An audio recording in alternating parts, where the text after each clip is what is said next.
Hi అండి. నా పేరు ద్వారకేష్. రోజు నా సీరియల్స్ చూస్తారు. నా సీరియల్ని హిట్ చేస్తారు. Thank you so much. డిఫరెంట్గా ట్రై చేయడానికి మంచి మంచి డైరెక్టర్స్ని, ప్రొడ్యూసర్స్ని, ఇంపార్టెంట్ వ్యక్తుల్ని మీకు పరిచయం చేయడానికి నేను వచ్చాను. ఈరోజు మన ముఖ్య అతిథి వంశీ గారు.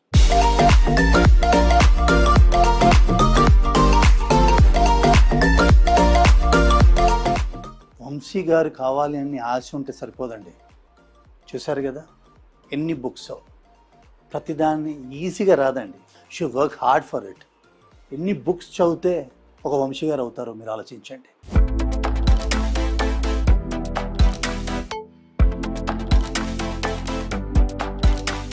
గొప్ప డైరెక్టర్, గొప్ప మ్యూజిక్ డైరెక్టర్, ఎన్నో నోవెల్స్ రాసిన రచయిత.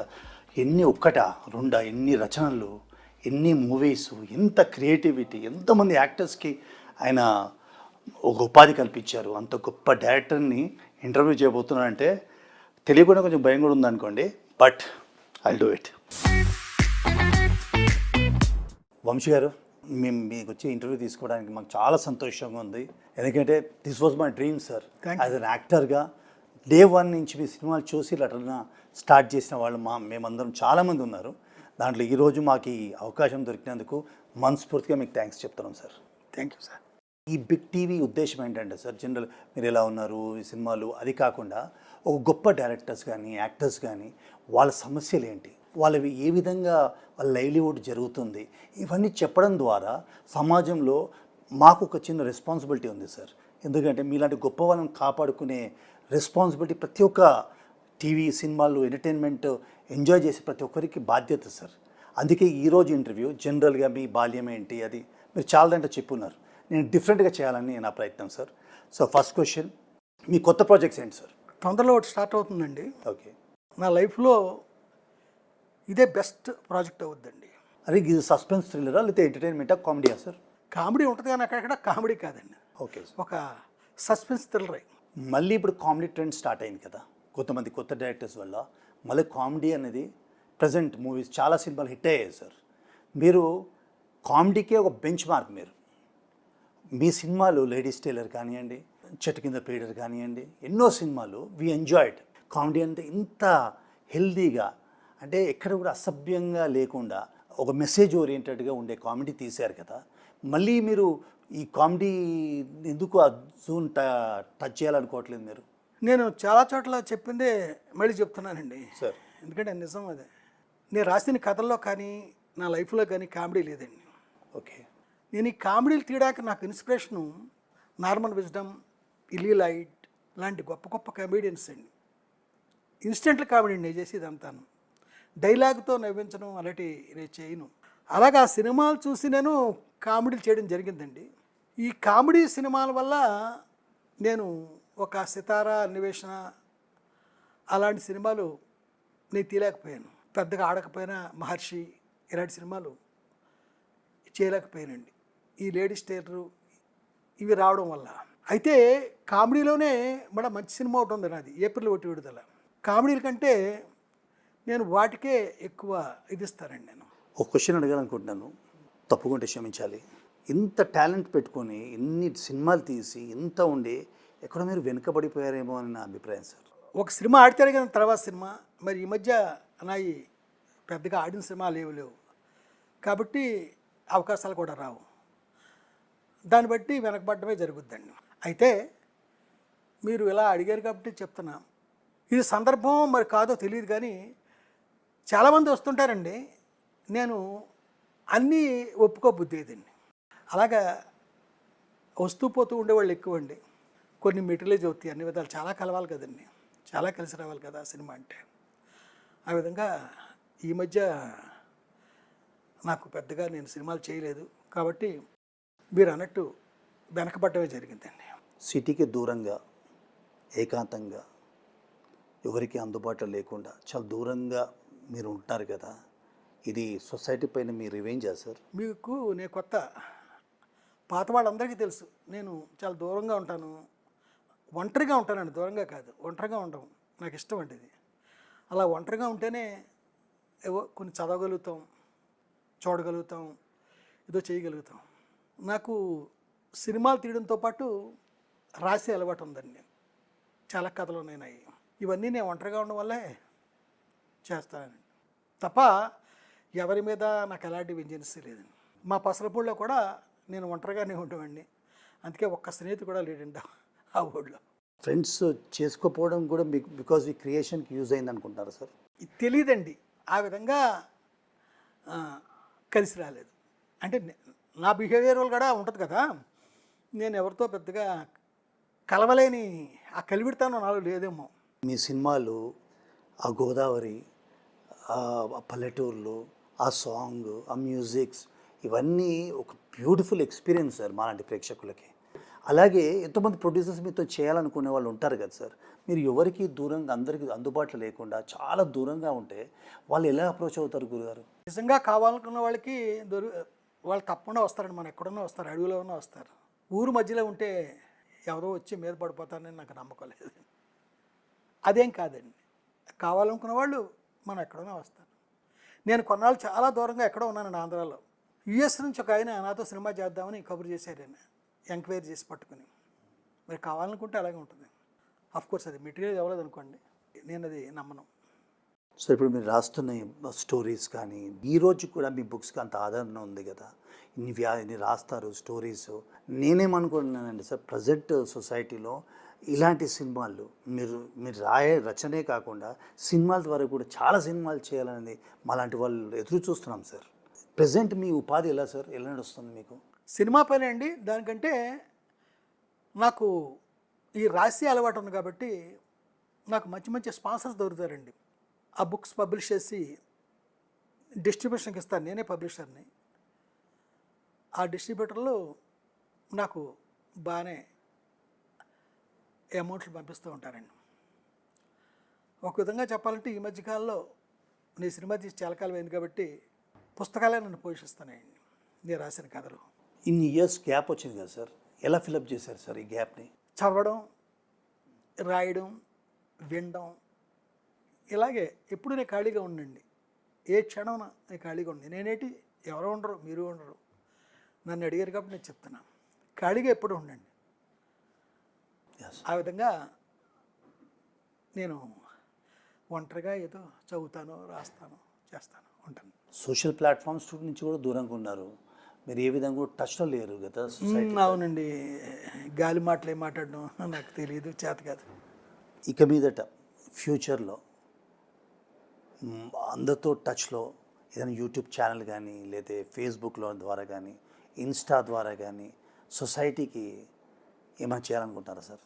నేను ఇప్పుడు యూట్యూబ్ ఛానల్ ఒకటి పెట్టానండి. అచ్చా. ఆ ఛానల్కి మంచి ఆదరణ వస్తుంది రోజు రోజుకి. ఓకే. ఇప్పుడు నేను బాగానే యాక్టివ్గానే ఉంటున్నానండి. వారానికి ప్రతి గురువారం రాత్రి 8 గంటలకి ఒక ఎపిసోడ్ మేము ఆ ఛానల్లో పెడుతున్నాము. మంచి ఆదరణ వస్తుందండి. ఆ ఛానల్ ఎందుకు నేను ఓపెన్ చేశానంటే, మన పత్రికలో రచనలు వచ్చినా చదివే వాళ్ళు తక్కువైపోయారండి. అవును సార్. ఈ యూట్యూబు, ఫేస్బుక్ వీటిలోనే కదా. సో ఆ రాయడం పత్రికలకు బదులుగా ఇప్పుడు యూట్యూబ్లో నేను రాసినవి చెప్తున్నాను. అంతేకాకుండా చాలా రచనలోని, సినిమాల్లోని చూపించలేనివి ఈ యూట్యూబ్లో చూపించడం నా దగ్గర చాలా మెటీరియల్ ఉందండి. ఓకే. కె బాలచంద్ర గారు సినిమాల్లో చూపించలేనివి చాలా స్మాల్ స్క్రీన్ మీద చూపించారండి. వారిలాగా నేను చూపించడానికి నా దగ్గర చాలా మెటీరియల్ ఉంది. అది పోను పోను ఈ ఛానల్ బాగా పికప్ అయ్యాక అప్పుడు మొదలెడతాను, అప్పుడు చూపిస్తాను. దానివల్ల యూత్కి చాలా ఉపయోగం అండి. చాలామంది కొత్త ఆర్టిస్టులు నా దగ్గర గతంలో చేయడం జరిగింది. అలాంటి వాళ్ళకు కూడా ఈ యూట్యూబ్ ఛానల్లో చాలా పని ఉంటుంది భవిష్యత్తులో. పేరెంట్ సార్ యూట్యూబ్ ఛానల్ పేరు? Telugu film director Vamsi. మీరు ఇన్ని ఇయర్స్ నుంచి సినిమా ఇండస్ట్రీలో ఉన్నారు, పేరు వచ్చింది, సంపాదన వచ్చింది, అన్నీ వచ్చాయి సార్. మీకు రెస్పాన్సిబిలిటీ లేదా సార్? మీలాంటి కొత్త ఇప్పుడు వచ్చే జనరేషన్ ఉంది కదా యూత్కి, మీలాంటి వాళ్ళు మీ క్రియేషన్ మీ దగ్గరే ఆగిపోకుండా నెక్స్ట్ జనరేషన్కి మీరు ఇవ్వాలనే ఒక రెస్పాన్సిబిలిటీ మీకు ఉండాలని నేను అనుకుంటాను సార్. ఎందుకంటే మిమ్మల్ని చూసి ఆర్టిస్ట్ అయిన వాళ్ళం మేమున్నాం, నా నెక్స్ట్ జనరేషన్ చూసి ఉండొచ్చు.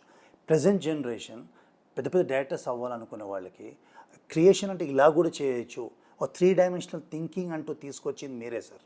అంతవరకు స్ట్రైట్గా చూసేవాళ్ళు ఇలా కూడా చూడొచ్చు సినిమాని, ఇలా కూడా షార్ట్స్ తీయొచ్చు అని ఈ పబ్లిక్కి ఎక్స్పోజ్ చేసిన డైరెక్టర్ మీరు సార్.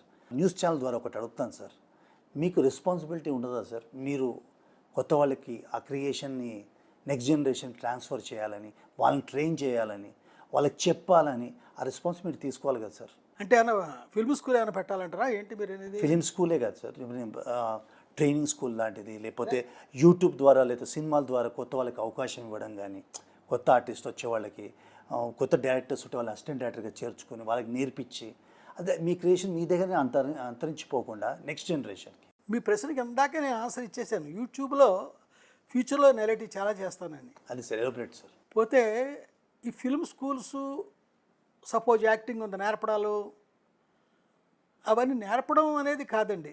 నేర్పితే ఏవి తెలియని వాడికి వాడు నేర్చేసుకోవడం జరగదండి. వాడి లోపల ఆ నటుడో రచయితో ఫోటోగ్రాఫరో ఎవరో వాడి లోపల ఉంటాడు ఆల్రెడీ.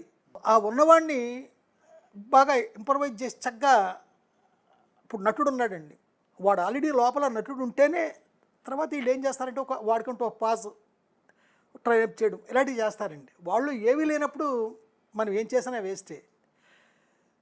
నా ఛానల్ ద్వారా నేను ఎలాంటి ఫ్యూచర్లో నాకు తెలుసున్నవి అవన్నీ యథార్థాలని నేను చెప్పనండి. నాకు తెలుసున్నవి నా అనుభవాలు, నేను చదివినవి, నేను చూసినవి చాలా యూరోపియన్ ఫిల్మ్ చాలా చూశానండి. అవన్నీ నేను ఫ్యూచర్లో చెప్తానండి. థ్రిల్ చేసే ప్రయత్నం చేస్తానండి. అంటే థ్రిల్ అవుతూ చూస్తేనే వాళ్ళకి ఓనవద్ది, వాళ్ళు చూడగలుగుతారు, అయితే కట్టేస్తారు కదా. నేను కొంచెం వెనక ముందుగా నేను చెప్పదలుచుకుంది మీకు మీరు అడిగిన దానికి సమాధానం చెప్పాను నేను అనుకుంటున్నాను. ఇప్పుడు అంతా ఓటీటీ అయిపోయింది సార్. ఇప్పుడు రాను నెక్స్ట్ విన్న సినిమాలు కూడా ఓటీటీ చేంజ్ అవుతాయని, కొన్ని ముఖ్యమైన సినిమాలు ఎలాగో రిలీజ్ అవుతాయి అనుకోండి. ఓటీటీ సినిమాల పైన మీ అభిప్రాయం సార్? గొప్ప గొప్ప వాళ్ళు చేస్తున్నారండి, మహామహులు చేస్తున్నారండి. అభిప్రాయం ఏంటి? సదభిప్రాయం ఉంటుందండి. కానీ ప్రొడ్యూసర్ అప్రోచ్ అయితే మీరు ఓటీటీ చేయడానికి రెడీయా సార్? నేను సుదర్శనం గారి మరణం దానికి ఒక కారణం అనే కథ కూడా ఉంది నా దగ్గర. బాగుంది సార్ పేరు. చేస్తానండి. ఎవరన్నా నాకు బాగా కరెక్ట్ మనుషులు దొరికితే నేను చేస్తాను. నాకే అభ్యంతరం లేదు, నేను ఏమాత్రం వ్యతిరేకం కాదండి. ఈవెన్ ఇప్పుడు హిందీలో కూడా కరణ్ జోహర్ దగ్గర నుంచి తీసుకుంటే అందరూ అవన్నీ వాచ్ చేస్తారు, ఓటీటీస్ అవన్నీ గమనిస్తాను. వాళ్ళంతా చాలా గొప్పవాళ్ళు కదండి. Generally directors they don't get in to music కదా. సో అప్పుడే మీరు స్టార్టింగ్లోనే మ్యూజిక్ తీసుకోవడం ఒక ధైర్యమే, ఒక ఎక్స్పెరిమెంట్ అని చెప్పొచ్చా సార్ అది? లేకపోతే మీకు ఫస్ట్ నుంచి ఇన్నర్ మ్యూజిక్ అంటే మీకు ఆ ఫ్లేర్ ఉందా సార్? నేను కొంత నేర్చుకోవడం జరిగిందండి. అచ్చా. చాలా బాగా విన్నాను నేను. చాలామందికి లాగా నాకు మ్యూజిక్లో దేవుడు ఇచ్చి నేను వినొచ్చు. గతంలో ఎస్డి బర్మన్ అలాంటి మహామహుల పాటలు వినొచ్చు. హేమంత్ కుమార్ నాకు చాలా ఇష్టం అండి, సలీల్ చౌదరి, వీళ్ళంతా అద్భుతమైన మనుషులండి, అద్భుతమైన మ్యూజిక్. మధుమతి వినండి, పాటలు ఎంత బాగుంటాయి. నాకు ఒక దేవుడు, ఒక మహామహుడు మా ఇళయరాజా గారు. ఆయనతో చాలా సన్నిహితంగా నేను బతికాను, చాలా సినిమాలు చేసాము. ఆయన నాకు చాలా ఇన్స్పిరేషన్. ఆయనంటే నేను మ్యూజిక్ చేయడానికి చాలా కారణాలు ఉన్నాయండి. నాకుగా నేను దూరలా, అందుకోసం నేను చేశానండి. ఇప్పుడు కాదు, చాలా కాలం క్రితం అండి నేను చేసి. 87, 88 ప్రాంతాల్లోనే, 89 ప్రాంతాల్లో నేను మొట్టమొదటి చేసింది అనుకుంటానండి. అక్కడ నుంచి ఒక 5-6 సినిమాలు చేశాను, బయట వాళ్ళకి కూడా చేశానండి. రేలింగ నాగేశ్వరరావు గారు డైరెక్షన్లో నేను ఓన్లీ మ్యూజిక్ చేశాను. అలాగే శ్రీ కాణిపాక వరసిద్ధి వినాయక సుప్రభాతం అని ఒక 1 అవర్ ప్రోగ్రామ్ అండి, ఎస్పి బాలు గారు పాడారు. అది రిలీజ్ చేయలేదు ప్రొడ్యూసర్స్. ఇవన్నీ ఎప్పుడోనండి, ఈ మధ్య కాదు, 25 years బ్యాక్ ఇదంతా. అయితే రేపు నేను చేసే సినిమాకి నేను చేయను మ్యూజిక్, బయట వారినే పెట్టుకుంటాను. నేను సినిమా మీదే కాన్సన్ట్రేట్ చేస్తాను, ఆ డైరెక్షన్ మీదే. ఇప్పుడు దాకా మీ గురించి అడిగాను, ఇప్పుడు యూత్ గురించి అడగాలనుకుంటాను సార్. ఒక సినిమా తీయాలంటే కావాల్సింది ఏంటి సార్? యూత్కే కాదండి, అందరికీ, మనందరికీ, మనకంటే పెద్దవాళ్ళకి అందరికీ కూడా కావాల్సింది ఏంటంటే, నేను చెప్పేది కాదండి, నాకు హిచ్కాక్ అంటే నాకు చాలా ఇష్టం అండి. ఆయన మొట్టమొదటి సినిమా నుంచి ఆఖరి సినిమా వరకు మొత్తం చూసేసారండి నేను. ఆఖరి సినిమా చెన్నై సఫైర్లో చూశాను. ఫ్యామిలీ ఫ్లాట్ సినిమా పేరు. హిచ్కాక్ గారు ఏమంటారంటే, ఒక సినిమా తీయడానికి ముఖ్యంగా 3 కావాలి. 3 అంటే ఏంటి సార్ ఆ 3? Number 1 script, number 2 script, number 3 script. ఇదండి ఆయన చెప్పింది. Okay, beautiful. Script and script. Script ఉంటే సినిమా అయిపోయినట్టేనా సార్? పర్ఫెక్ట్ స్క్రిప్ట్ ఉంటే చాలా అయిపోయినట్టండి. చాలా అద్భుతం రావాలి అంటే స్క్రిప్ట్ కావాలండి, మనీ కాదు. Script script script. అవును సార్. ఇప్పుడు ఓ డైరెక్టర్ అవ్వాలంటే ఆ డైరెక్టర్కి కావాల్సింది ఏంటి సార్? కావాల్సింది టాలెంట్ అని మీ అందరికీ తెలుసు. ఆ డైరెక్టర్కి కావాల్సింది అతని చేతిలో ఒక అద్భుతమైన స్క్రిప్ట్ అండి.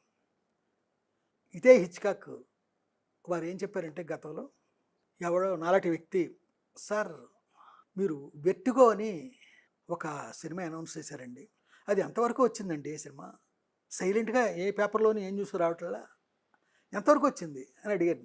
నాటుడు ఎవరు అడిగాడు. హిచ్కాక్ గారు నవ్వేసి, మొత్తం అయిపోయిందండి కంప్లీట్గా, కూర్చొని బ్యాలెన్స్ ఉంది అంతే, మొత్తం అయిపోయింది. ఏమిటి సార్ ఇది? షూటింగ్ అన్నాడు. నేను అంటే A to Z ఆయన స్క్రిప్ట్లో చేసేసారు. ఇందాక చెప్పింది మళ్ళీ చెప్తున్నాను నేను. అవును సార్. ఒక్క షూటింగ్ ఒకటే బ్యాలెన్స్ ఉంది. వెర్టిగో అనే సినిమా, మరి ఆ సినిమా గురించి మీకు ఏం తెలుసో నాకు తెలియదు కానీ, లండన్లో అనుకుంటాను ఒక పెద్ద యూనివర్సిటీలో నాండిటేల్ అనుకుంటాను, అది అంత గొప్ప సినిమా అండి వెర్టిగో. మీకు బాగా నచ్చిన ఒక వరల్డ్ ఫేమస్ డైరెక్టర్ ఎవరు సార్? ఒక అంటే చాలా చెప్తానండి, గోడ మీద ఎన్ని ఫోటోలు ఉన్నాయి చూడండి, చాలా చెప్తాను. బైసికల్ థీవ్స్ అనే సినిమా అండి, విక్టోరియా డెసికా. ఆ సినిమాని సజ్జిత్ రే గారు 100 సార్లు చూసి, లండన్ నుంచి షిప్లో వస్తూ 1 మంత్ పట్టిందటండి ఆ ట్రావెలింగ్కి. దారిలో 17 పాంచాలి స్క్రిప్ట్ రాశారండి. అంత గొప్ప డైరెక్టరేట్ విక్టోరియా డెసికా. అలాగే డేవిడ్ లీన్ సినిమా ఆస్కార్ దీనికి వస్తుందంటే అందరికీ భయం, మొత్తం అన్నీ పట్టుకుపోతాడే. నేను అంత గొప్పవాడండి. అతనికి 2-3 భార్యలండి. ఆఖరి భార్యది ఇండియా, ఆవిడే చివరిదాకా ఉంది ఆయనతో. అంత గొప్ప డైరెక్టర్ అండి. ఇంకొక డైరెక్టరు పోలాండ్, క్రిస్టోఫ్ కిస్లెవస్కీ ఆయన పేరు. ఆయన 60th ఇయర్ తర్వాత చనిపోయినట్టున్నారండి. ఆయన బైబిల్లో 10 కమాండ్స్ అండి, ఒక్కో కమాండ్ ఒక సినిమా తీసేయండి ఆయన పోలాండ్ టీవీకి. అలాగే వాళ్ళ కంట్రీకి ఆ జెండాకి 3 రంగులు ఉంటాయి కదా, ఆ 3 రంగుల జెండాలు 3 పేర్లు, రెడ్ వైట్ బ్లూ, 3 సినిమాలు తీశారండి. అవి ఆయన తీసిన ఆఖరి ఫిల్మ్స్ అండి. గ్రేట్ ఫిల్మ్స్, మామూలు ఫిల్మ్స్ కాదండి. ఆ 10 కమాండ్స్ మీద తీసిన సినిమా, అది ఆ క్యాసెట్ పేరు డెక్లాగ్. ఓకే. ఆ 10 సినిమాలు గంట అండి ఒక సినిమా. అందులో a short film about killing, a short film about love అనే సినిమాలు, ఆ 2 దాదాపు 10 సార్లు చూసినట్టున్నానండి నేను. వా. ముందు ఫెస్టివల్స్ స్టార్ట్ అయినాయి. ఓకే. అక్కడ నుంచి నేను మా ఏడుది రాజా చూసేవాడిని, మొట్టమొదటి చూసాడు గుర్తు. అయితే నేను వేమూరి సత్యనారాయణ గారు ఎక్కడ ఢిల్లీలో, అక్కడి నుంచి ఆ సినిమాని ఎక్కడ పడితే అక్కడ చూస్తూ వచ్చానండి నేను. ఇలా చెప్పుకుంటూ పోతే చాలామంది ఉన్నారండి. అకిరా కురోసావా ఎంత గ్రేట్ డైరెక్టర్ అండి, ఇంకా చాలామంది అండి. మీరు వచ్చింది గోదావరి జిల్లా నుంచి, చిన్న ఎంత నాలెడ్జ్ కాదండి, సినిమా అంటే చాలా నేర్చుకోవాలి, ప్రతి క్షణం తెలుసుకోవాలండి, ప్రతి క్షణం నేర్చుకోవాలి, అంతే కదా. ఇప్పుడు దాకా ఫారెన్ డైరెక్టర్స్ గురించి విన్నాం, బాగుంది. మన ఇండియన్ డైరెక్టర్స్లో మీకు నచ్చిన డైరెక్టర్ సార్? చాలామంది డైరెక్టర్లు ఉన్నారండి. రాము కరియత్, చాలామంది గొప్పవాళ్ళు. సజ్జిత్ రే సరే, రిత్విక్ కుమార్ ఘటక్, ఆయన ఒక టిపికల్ పర్సన్. నేను విన్నానండి, ఇది చదవలేదు, ఎవరో ప్రముఖులు చెప్పారు. ఒక రోజుని కలకత్తాలో ఆయన సినిమా ప్రొజెక్షన్ జరుగుతుందండి, అంటే కొత్తగా తయారైన ఫిల్మ్. Yes sir. ఇంకా రిలీజ్ నెక్స్ట్ వీక్ అవుద్ది. జరుగుతూ ఉంటే క్లైమాక్స్ మహాద్భుతంగా ఉందండి, జరుగుతూ ఉంది. అంతలోకి జనాల్లోంచి ఎవడో ఒకడు, ఒక వ్యక్తి ఎవరో భయంకరంగా కేకలేస్తాడండి, ప్రొజెక్షన్ ఆఫ్ చేయండి, ఎవడి డైరెక్టరు చంపేయాలి పట్టుకుని, పెద్దగా కేకలేస్తున్నారండి. ఎవరో ఒకళ్ళే, ఎవడండి వీడు అనవసరంగాను, ఏంటి కేకలు అని లైట్లు వేస్తారండి. చూస్తే అది డైరెక్టర్ రిత్విక్ ఘటక్ అండి, అరుస్తున్నవాడు. అంత టిపికల్ పర్సన్ ఆయనకేదో నచ్చలే ఆ ఫ్లోలో చూస్తూ ఉంటాను. ఓకే. ఎందుకని కాదు కానీ చాలా అద్భుతమైన సినిమాలు ఉన్నాయండి ఆయన. రిద్విక్ కుమార్ ఘట్టక్ ఆయన పూర్తి పేరు. ఆత్మకథలో ఈ పేరు ఉంటుంది, మామూలుగా రిద్విక్ ఘట్టక్ అని అంటారండి ఆయన. అసలైన మన సౌత్ ఇండియా నుంచి మీకు నచ్చిన ఒక నలుగురు డైరెక్టర్స్ చెప్పండి సార్. నచ్చినతో పాటు అండి, జీవితంలో కృషి అనేది చేస్తే వాళ్ళు ఎంత గొప్పవాళ్ళు అవుతారు, ఇది అందరికీ ఉపయోగిస్తుందండి. ప్లీజ్. ఒక నలుగురు పేర్లు చెప్తానండి. ఆ నలుగురు ఎవరంటే, మొట్టమొదట బాపు గారండి. ఆ నిద్రపోతున్న ఆ కొన్ని గంటలు తప్ప ఆయన నిరంతరం కృషి చేస్తానే ఉన్నారండి. ఆయన గురించి నేను చదవడం వినడమే కాదండి, నా కళ్ళతో చూశాను నేను. ఆయన స్టూడియోలోకి వెళ్ళి కూర్చొని చదువు కూడా నాకు ఉండడం వల్ల ఇంకెప్పుడు నిత్యం పనిచేస్తూనే ఉంటారండి. అలా పనిచేయడం వల్లే ఆయన ఇన్ని లక్షల బొమ్మలు వేశారండి. ఇన్ని లక్షలు, అవును. ఒకటి కాదు రెండు కాదు, ఇన్ని లక్షల బొమ్మలు వేశారు. ఆయన తర్వాత ఇంకో మహాద్భుతమైన కృషి వాళ్ళు ఎవరంటే, ఒక్క మహమ్మద్ రఫీ ఆయనకి ఇన్స్పిరేషన్. తక్కిన వాళ్ళు వెళ్ళలేదని కాదండి, రాత్రి పగలు మహాద్భుతంగా సాధన చేశారండి ఆయన. ఆ తర్వాత ఆయనకి జన్మతః వచ్చింది గ్రాహ్యశక్తి, విన్న వెంటనే పట్టాడు. ఇంకా ఆయన మామూలు కృషి చేయలేదండి ఆయన కూడాను. అలా కృషి చేసి పైకి వచ్చిన మనిషి ఎస్పి బాలసుబ్రహ్మణ్యం గారు. మామూలు కృషి కాదండి ఆయన చేసింది. ఆయన తర్వాత ఇంకో మహాకృషి వాళ్ళు ఎవరంటే, ఒక ఆయన ఉన్నాడండి. రోజు మార్నింగ్ కాల్ షీట్కి రోజంతా వాయించడానికి 9ంటికి బయలుదేరతాడు ఆయన.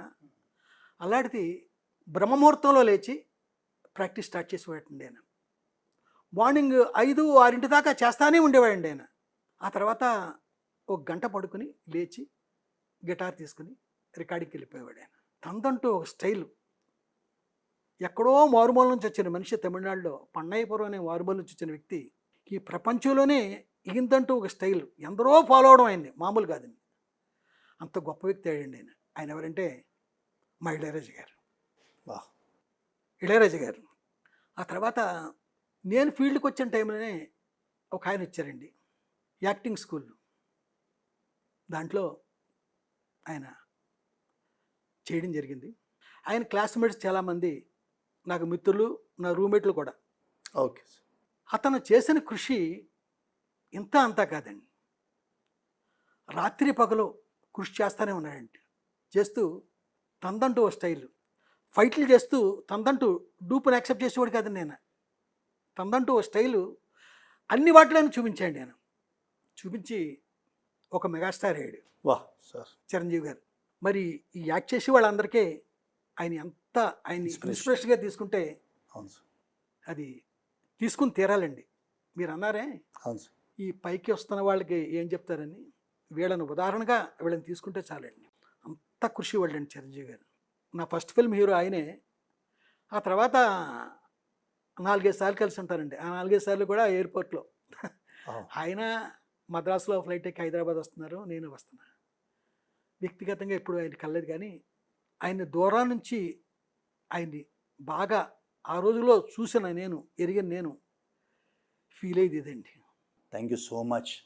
మీరు ఎవరికి అందరికి దూరంగా ఉంటారు, ఇంటర్వ్యూస్ ఇవ్వరు, అలాగనే మాకు ఇచ్చినందుకు మా బిగ్ టీవీ తరపున మీకు చాలా చాలా థ్యాంక్స్ సార్. మీ సమయం ఇచ్చారు, మంచి మంచి మెసేజెస్ చెప్పారు. మెసేజెస్ కాదండి, నా లైఫ్లోనే అనుభవించినవి, నేను చూసినవి, నేను చదివినవి, నేను విన్నవి. మాకు ఇవి పాఠాలు సార్. ఇందాక రిద్విక్ ఘట్టక్ గురించి చెప్పానే, అది విన్నదండి, ఎక్కడ చదవలేదు నేను. అవును సార్. ఏమంటారు? మాకు ఒక టీచర్ లాగా టీచర్ కాదండి, పాలు పంచుకున్నానండి, మనందరం ఒకటే. అది మా అదృష్టం సార్. మీరు మాకు టైం ఇచ్చినందుకు, ఇంత బ్యూటిఫుల్గా ఇంటర్వ్యూ చేయగలిగాం, నేర్చుకున్నాను చాలా మంది దగ్గర. Thank you. I wish you all the best sir for your future projects. చూశారు కదా మన వంశీ గారితో ఇంటర్వ్యూ, ఫ్రాంక్లీ స్పీకింగ్లో. అదే అండి ఈరోజు ప్రోగ్రామ్, ఈరోజు ఎపిసోడ్ డెడికేటెడ్ టు వంశీ గారు. I'm Dwarakesh, sign.